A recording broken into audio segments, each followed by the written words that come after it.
कि बहुत हो गया है, जो आप लोगों ने करना है करें, हमसे ये रोज रोज की थानों में हाजिरियां नहीं दी जाती, हमने नहीं जस्टिफिकेशन देनी, रियासत ने जो समझना है समझे।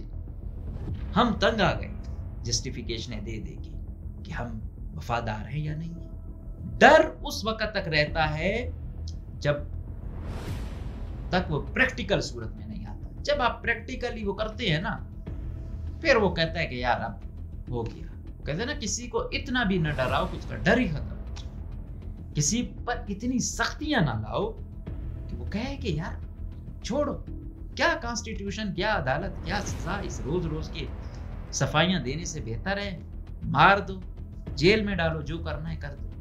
हुकूमत ने एक क्रैकडाउन उनके खिलाफ शुरू कर रखा है। सबसे पहले जब वो राजी मुची पर जा रहे थे तो रुकावटें खड़ी की गई, उनको नहीं जाने दिया गया, 3 लोग उनके मारे गए और बहुत सारे जख्मी हुए। इसी तरह जो सिक्योरिटी फोर्सेस हैं उनके बकौल के हमारा भी एक बंदा जो सिबी का बलोच था उसको मारा गया और हमारे भी जख्मी है। कंफ्यूज है, रियासत कंफ्यूज है, लेकिन वाहिद अगर कोई बंदा क्लियर माइंड का है वो सरफराज भुट्टी है और वो इस सोच का है कि नहीं भाई क्रैकडाउन है। बलोच यकजहती कमेटी जब तंजीम साजी नहीं करेगी, ये कमजोर रहेगी। इसमें क़यादत का फुकदान है। क़यादत का ये मतलब नहीं है कि 3-4 फेस हैं वो तहरीक के फेस है, नहीं, आपको ग्राउंड लेवल तक जाना है, आपकी यूनिट साजी हो तब डिसिप्लिन होता है। पीटीआई पे क्या तनकीद होती है कि यार आपके पास करोड़ों लोग हैं लेकिन आपकी तंजीम साजी नहीं है, आप में डिसिप्लिन नहीं है। तो यही चीज BYC का जो प्लेटफॉर्म है उसमें भी ये चीज नहीं है।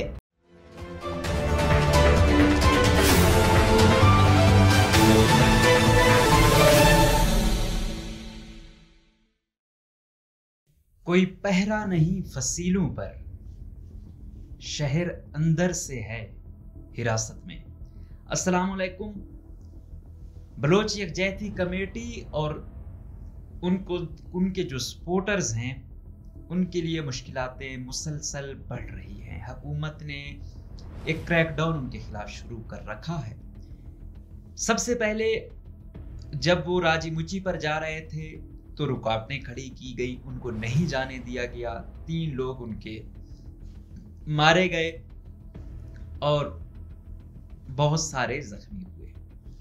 इसी तरह जो सिक्योरिटी फोर्सेस हैं उनके बकौल के हमारा भी एक बंदा जो सिबी का बलोच था उसको मारा गया और हमारे भी जख्मी हैं। तो वो जो एक शायद चंद घंटों का राजी मुची था वो फिर दर्जन से ज़ायद दिनों तक चला, फिर वो मुख्तलिफ कैंपेनों की सूरत में गया, फिर इनका एक अलग हिसाब किताब है, ये फिर दीवान मनाते हैं, इनकी एक अपनी एक आइडियोलॉजी है या इनके जो है ना बलोच कोड्स हैं। तो ये है सूरत हाल उस वक्त। अब इनके साथ टैकल कैसे करना है ये कंफ्यूज है, रियासत कंफ्यूज है, लेकिन वाहिद अगर कोई बंदा क्लियर माइंड का है वो सरफराज भुट्टी है और वो इस सोच का है कि नहीं भाई क्रैकडाउन है। वो कहता है आप कैसे बात कर सकती हैं रियासत के खिलाफ, आपके उसमें जो है ना अलग से तराना क्यों बजता है, आप बलूचिस्तान को आज़ाद करना चाहते हैं, उनकी एक अपना नैरेटिव है। दूसरे वो ये कहते हैं कि वो ये एस्टेब्लिशमेंट को खुश करने के लिए कहते हैं ताकि उनका इक़्तिदार को तूल मिले। अगर वो ऐसी बातें नहीं करेंगे तो उनके पीछे क्या रह जाएगा।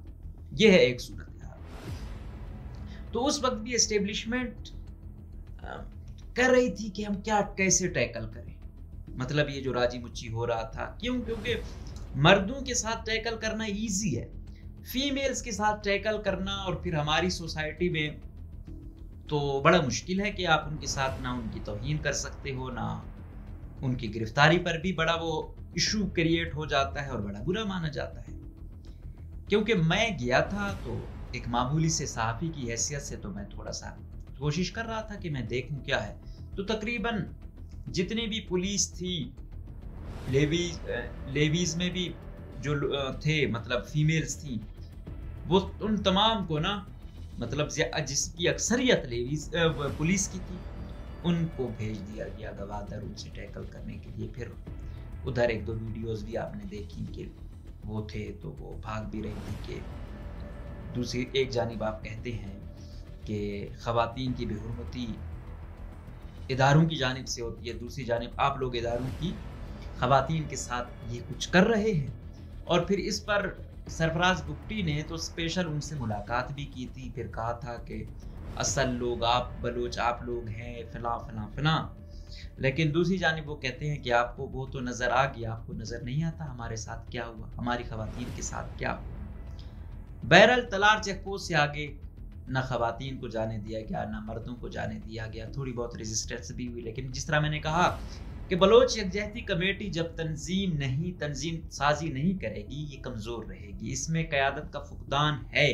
क़यादत का ये मतलब नहीं है कि 3-4 फेस हैं वो तहरीक के फेस है, नहीं। आपको ग्राउंड लेवल तक जाना है, आपकी यूनिट साजी हो तब डिसिप्लिन होता है। पीटीआई पे क्या तनकीद होती है कि यार आपके पास करोड़ों लोग हैं लेकिन आपकी तंजीम साजी नहीं है, आप में डिसिप्लिन नहीं है। तो यही चीज BYC का जो प्लेटफॉर्म है उसमें भी ये चीज नहीं है। गो के इनको साल 2 हो गए हैं, ये इवॉल्व होंगे, लेकिन जितना जल्दी ये जाएं उतना सही है। अभी ये एक तहरीक की सूरत तो इख्तियार कर गई है, लेकिन अपने TORs उस तरह उन्होंने तय नहीं किए, इसी तरह तंजीम साजी नहीं की। जिस तरह मैं कह रहा था, तलार चेक पोस्ट पे हजारों लोग थे, लेकिन वो क्यों नहीं जा सके? कयादत नहीं थी।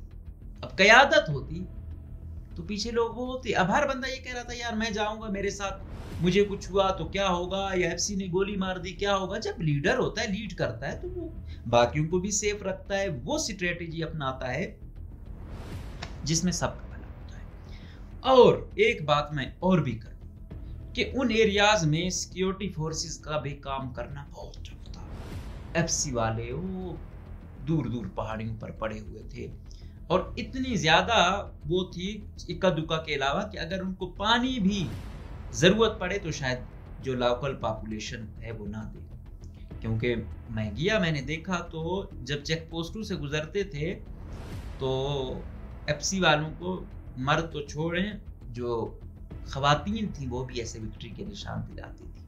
मतलब ये चीज इदारे और अवाम में हम आहंगी उस तरह नहीं है, ये देखना पड़ेगा। और शायद जंग जैसी है चलती है, वो है सबसे बड़ा जो इशू है वो रवैयों का है।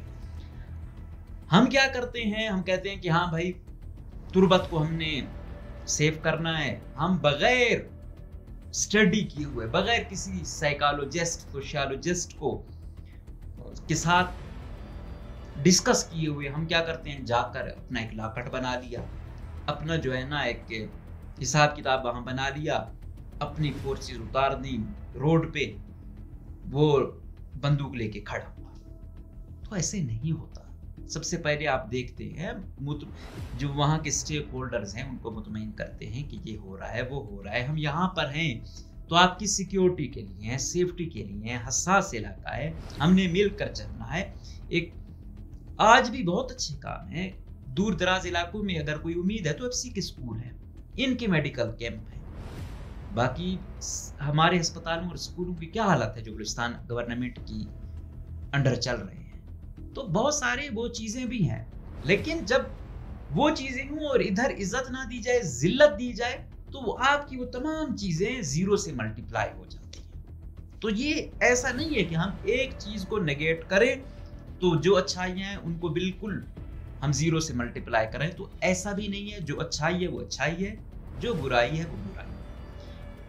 फिर क्योंकि गोरिल्ला वार है, वहां पे गोरिल्ला वार के ऐसे टैक्टिक्स हैं, वो जान के फोर्सेस को ऐसी एरियाज में निशाना बनाते हैं जहां आसपास पॉपुलेशन होती है। अब सिक्योरिटी फोर्सेस जाहिर बात है चेकिंग के नाम पे या दूसरे नाम पे जाते हैं, लोकल पॉपुलेशन को, किसी को गिरफ्तार किया, जब छापे मारते हैं तो उनका जाहिर बात है इनमें से कोई मरा होता है या जख्मी होता है, इनका रवैया बड़ा तल्ख होता है।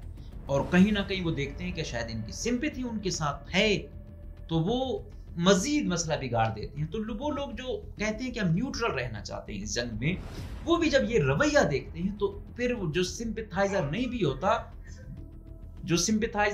होता वो उस जानिब चला जाता है। तो ये बड़ी मामूली चीजें हैं, लेकिन ये नोट होने वाली चीजें हैं, और अगर हम इन पर मजीद जितनी लेट करेंगे उतना ये काम खराब होगा। तो फिर ये जो था, इसके साथ इस तरीके से निपटना ये एस्टेब्लिशमेंट नहीं चाह रही थी। वो चाह रहे थे कि हम कोशिश ये करें कि लोग कम से कम हों, बलोच राजी मुची जो है वो नाकाम हो, लोग इतनी तादाद में ना जाएं कि महारंग को, BYC को रिजेक्ट कर दिया आवाम ने।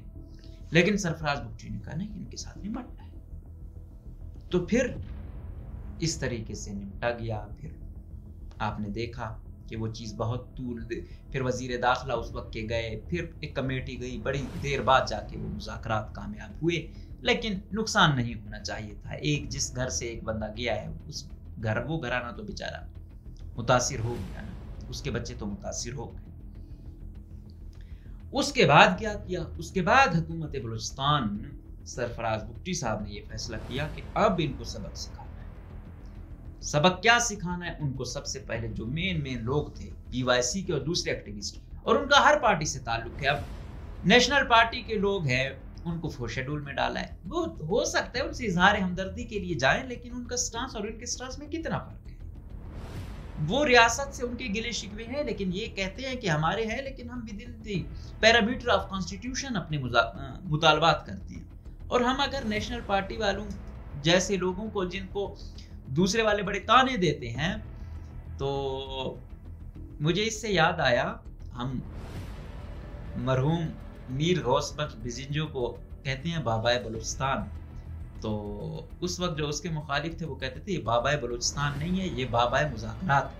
तो हर वक्त वो भी मुज़ाकरात के हामी होते थे। अभी भी डॉक्टर मालिक को आप देखते हो तो हर वक्त कोशिश उनकी यही होती है। उस वक्त भी उन्होंने कहा कि गवादर वाला मसला हल करें, मजीद इसको तूल ना दें, मुज़ाकरात करें।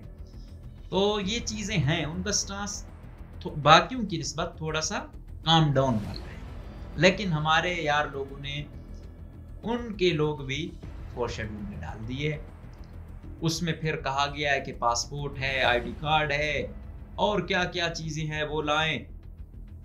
अजीब एक सिलसिला चला हुआ था। अच्छा, बात यहां तक नहीं हुई। आज के प्रोग्राम का मकसद 4 शेड्यूल वाला तो मैंने आपको पहले बता दिया था, जब ये आ रहा था इससे भी हफ्ता मैंने पहले बता दिया था कि ऐसा हो रहा है, हुकूमत ये करने जा रही है। और मैंने ये भी कहा था जो एक्टिव लोग हैं वो आ जाएंगे। अभी फीमेल की लिस्ट नहीं आई। समीदीन जब बाहर जा रही थी मस्कत ओमान, तो उस दिन कहा कि वजीर दाखिला बलूचिस्तान जो है उधर से आई हुई है कि आप 4 शेड्यूल में, लिहाजा आप नहीं जा सकती। लेकिन वो लिस्ट नहीं आई। कोशिश हम कर रहे हैं, लेकिन ये जो एक्टिव फीमेल्स हैं इनके भी बिल्कुल नाम है, इनको भी नहीं जाने दिया जा रहा कहीं, और इनके भी ये तमाम चीज़ें जो 4 शेड्यूल वाली हैं इन पर लागू होंगी। अच्छा, ये चीज़ है वक्ती तौर पे रियासत करती है, ठीक है, अपनी स्ट्रेटजी है इनको कि भाई BYC वाले या दूसरे बहुत आगे जा रहे हैं, बिल्कुल कुछ समझ नहीं आ रहे हैं, तो रियासत अपना जोर दिखाएगी। स्पेशली हमारे जैसे सिक्योरिटी स्टेट हो, वो तो फिर आपको पता है प्यार नहीं मार से ही हर वक्त समझाती है, अनफॉर्चुनेटली। अब यहां तक ये चले गए हैं कि ये उनके एसेट्स क्या हैं उसका भी मालूमात ले रहे हैं, उनके पास गाड़ी कौन सी है उसकी भी मालूमात ले रहे हैं, बैंक अकाउंट है कितनी रकम है उसकी भी मालूमात ले रहे हैं। मतलब यार इतनी हद तक तो ना जाएं, ठीक है होता है, आपने उनको एंगेज करना है, टफ सूरत हाल है, लेकिन इतना नैरो डाउन जाना, किसी की जिंदगी तंग कर देना, इतना तो नहीं होना चाहिए।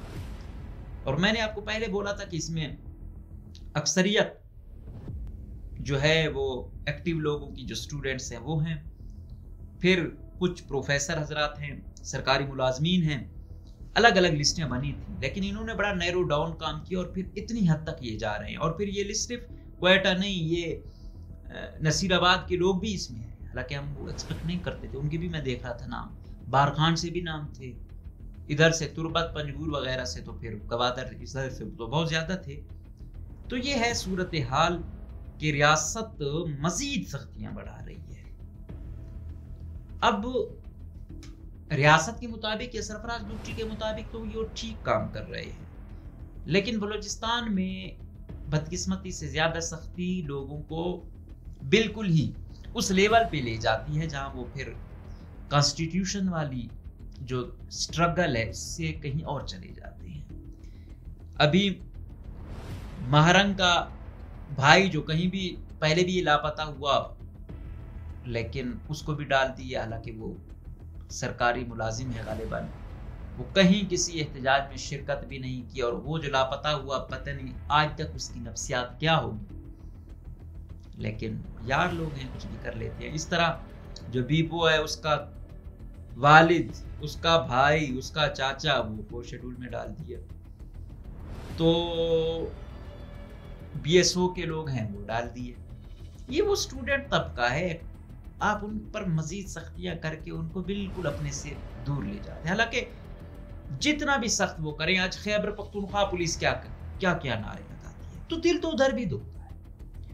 इधर भी जो ये कहते हैं कुछ आप बातें उनकी सुने, कुछ सुनाएं, ये तो नहीं है कि आप उन पर जिंदगी तंग कर दें। स्टूडेंट लोग हैं, पहले उन बेचारों के क्या होता है, अब किसी के अकाउंट में कुछ पड़ा भी है वो ना निकाल सके तो वो कैसे अपने खर्चे पूरे करेगा, क्या करेगा।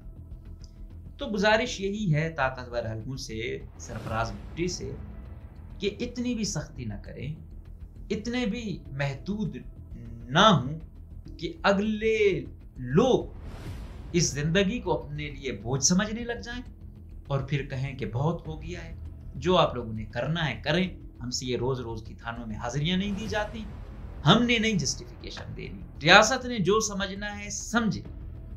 हम तंग आ गए जस्टिफिकेशन दे दे कि हम वफादार हैं या नहीं, तो ये बंद होना चाहिए। ये इतना ज्यादा सख्तियां लोगों को डिट्रैक्ट कर देगी। और यूथ है, वो यूथ ऐसी है, वो अपने सगे माँ बाप की नहीं सुनते हैं, उस लेवल पे चले जाते हैं और रियासत उनको डंडे के जोर पे समझाना चाहती है। तो ये बहुत खतरनाक ट्रेंड है। अगर मजीद सख्तियां बढ़ाई तो यकीन जानिए कलदम तंजीमों की शायद रिक्रूटमेंट बढ़ जाएगी, और लोगों को जो आप दे रहे हैं ये टैग के बीएलए का एक्टिविस्ट, पहले था कि भाई बीएलए का नाम आता था लोग खायब होते थे, अब आपने उनको बना दिया। कल ऐसा ना हो कि लोग इसको ऑन करें कि हाँ रियासत जब मुझ पर ये टैग लगा रही है और मुझ पे सख्तियां बढ़ा रही है तो मैं नहीं था तो अब मैं आ रहा हूं, तो ना ले जाए। डर उस वक्त तक रहता है जब तक वो प्रैक्टिकल सूरत में नहीं आता। जब आप प्रैक्टिकली वो करते हैं ना, फिर वो कहता है कि यार अब हो गया। वो कहते हैं ना, किसी को इतना भी न डराओ कि उसका डर ही खत्म हो जाए, किसी पर इतनी सख्तियां ना लाओ कि वो कहे कि यार छोड़ो, क्या कॉन्स्टिट्यूशन, क्या अदालत, क्या सजा, इस रोज रोज की सफाइयां देने से बेहतर है मार दो, जेल में डालो, जो करना है कर दो। या फिर वो कहें कि बस अब हम जा रहे हैं, पहले नहीं थे अब हम हकीकत में कलदम तंजीम की जानिब जा रहे हैं। तो इस पर लीगल माइंड्स क्या कर रहे हैं, बाकी लोग क्या कर रहे हैं, कैबिनेट क्या कर रही है। चलो सरफराज भुट्टी की एक सोच है जैसी भी, हम उससे लाख इख्तिलाफ करते हैं, बाकी कैबिनेट क्या कर रही है, बाकी जो सेक्रेटरीज हैं वो भी कुछ समझाएं कि मेहरबानी करें सर, इतनी सख्तियां भी ना करें कि किसी की जिंदगी अजीब रहे। लेकिन वो किसी शायर ने कहा था कि मैं तो हैरान हूं कि वहशत में लगाई आवाज तुम तलक भी नहीं जाती तो कहां जाती। कि हम हर वक्त ये कहते हैं कि यार कुछ करें, छोटा सा सूबा है, इसको बड़ा खुशहाल बनाया जा सकता है, लापता अफराद का मसला हल किया जा सकता है, सब कुछ हो सकता है, लेकिन नियत होनी चाहिए और ये मुल्क खुशगवार हो सकता है। लेकिन जितनी सख्तियां बढ़ाएंगे फिर यकीन जानिए फिर ये सूरत हाल डाइवर्ट हो जाती है, और ना ये मुल्क के मफाद में होगी, ना सूबे के मफाद में होगी, ना जो सख्तियां करवा रहे हैं या कर रहे हैं ना उनके मफाद में होगी। बाकी वक्त बताएगा। इजाजत दीजिए, अल्लाह हाफिज।